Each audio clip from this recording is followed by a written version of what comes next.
नमस्कार दोस्तों, आज मैं आपको दशा माता की 9वीं कथा सुनाने जा रही हूँ। एक गांव में एक बुढ़िया ब्राह्मणी रहती थी। वह बहुत गरीब थी। उसका एक बेटा था। एक दिन वह अपने बेटे से बोली, बेटा कुछ ऐसा काम करो जिससे 4 पैसे की आमदनी हो और हम दोनों का जीवन निर्वाह अच्छे से हो जाए। मेरी तो बुढ़ापे के कारण हाथ पैरों ने जवाब दे दिया है। तब उसका लड़का गांव वालों के जानवर चराने लगा। एक दिन लड़का पशुओं को पानी पिलाने नदी पर ले गया।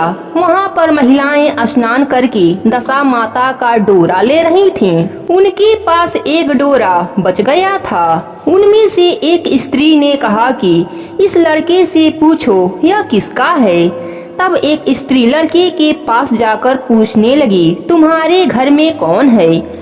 लड़के ने बताया कि केवल मेरी बूढ़ी माँ है। स्त्रियों ने लड़के को एक डोरा दे दिया। स्त्रियों ने लड़के को एक डोरा देते हुए कहा कि तुम इसे ले जाकर अपनी माता को दे देना और कहना कि इसका पूजन और व्रत करके कथा जरूर सुने।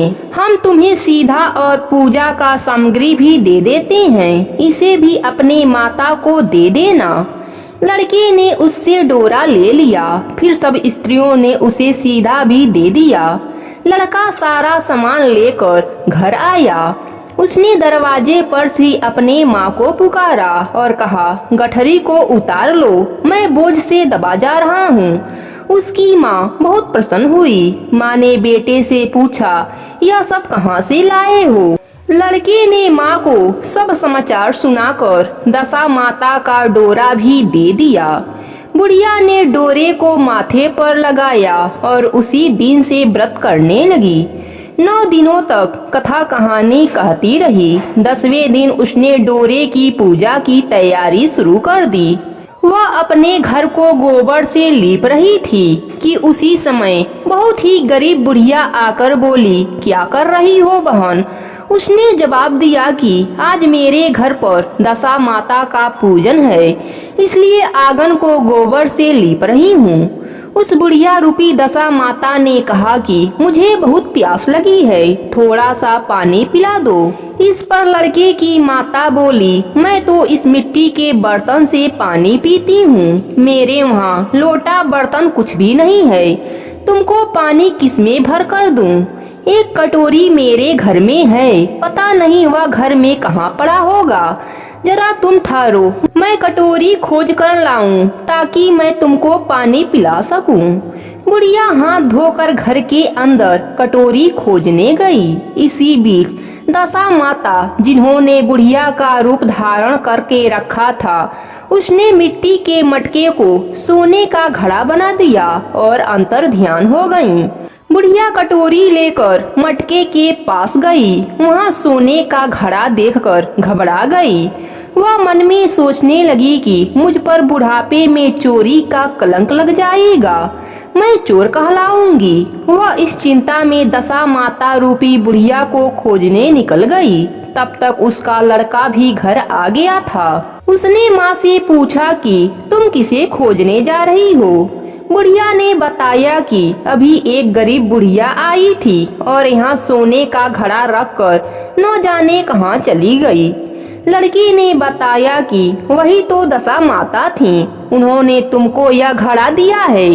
दोबारा फिर कभी वह आए तो उनके स्वागत में कोई भी कमी मत रखना और उनकी आज्ञा का पालन करना। जब तुम नदी पर नहाने जाना तो तुम्हें नदी घाट पर जो भी चीज मिले उसको दशा माता का दिया हुआ प्रसाद समझकर ले आना। किसी से यह मत पूछताछ करना कि यह चीज किसकी है, यह कहाँ से आई है। बुढ़िया नदी में नहाकर बाहर निकली तो उसे सोने का घड़ा दिखाई दिया और उसके पास अच्छे वस्त्र भी रखे हुए थे। बुढ़िया ने कपड़ों को पहन लिया और घड़े को हाथ में लेकर चलने की तैयारी की कि 4 कहार डोली लेकर उसके पास पहुँचे। कहारों ने उसे डोली में बैठने को कहा। बुढ़िया जब घर पर पहुंची तो उसने देखा कि वहां तो एक आलीशान महल खड़ा है। बुढ़िया महल के अंदर चली गई। वहाँ उसने श्रद्धा पूर्वक और भक्ति भाव से दशा माता के डोरे का पूजन किया और हाथ जोड़कर वरदान मांगा कि जिस प्रकार आपने मुझे संपत्ति दी है उसी प्रकार मेरे घर में एक सुशील बहू आ जाए, तभी यह सब शोभा देगा। कुछ दिनों बाद लड़के का विवाह हो गया और बहुत ही सुंदर और सुशील बहू बुढ़िया के घर आ गई। बुढ़िया ने दोबारा दशा माता से वर मांगा कि जैसे मेरे बहू बेटे सुशील और सज्जन हैं, उसी प्रकार के मैं पौत्र पाऊं। कुछ दिनों बाद बुढ़िया के यहाँ एक पौत्र रूपी रत्न पैदा हुआ। एक दिन बुढ़िया ने अपने बहू को पास बैठाया और समझाया कि मेरी यह संपत्ति दशा माता का वरदान से है। उन्हीं की कृपा से तुम इस घर में आई हो। मेरे नहीं रहने के बाद यदि कोई मैले कुचले कपड़े धारण किया हुआ बुढ़िया तुम्हारे घर पर आए तो उसे अपने आंचल के छोर से पोंछ डालना, घृण मत करना, उससे प्रार्थना करना, यह सब आपका ही दिया हुआ है। जब भी दशा माता का डोरा लेना हो तब उसको तुम भी अवश्य लेना और श्रद्धा पूर्वक उसका पूजन करना। जब भी तुम्हारे ऊपर संकट के बादल घिर आए तो सुहागिनों को न्योता देना। दशा माता की कृपा से तुम्हारी सब इच्छाएं पूरी होंगी। कुछ दिनों के बाद बुढ़िया का स्वर्गवास हो गया।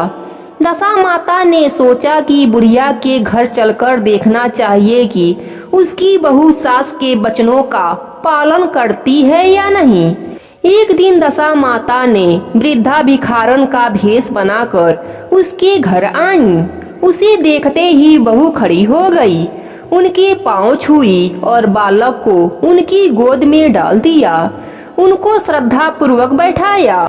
दशा माता बहुत ही प्रसन्न हुई। उन्होंने आशीर्वाद दिया कि तेरे धर्म बुद्धि है, भगवान तेरा सदैव कल्याण करेंगे, भंडार भरपूर रहेगा, तू जो इच्छा करेगी वह तुझे अवश्य प्राप्त होगा। हे दशा माता, जैसी कृपा आपने बुढ़िया ब्राह्मणी पर की है वैसे ही कृपा अपने सब भक्तों पर करना।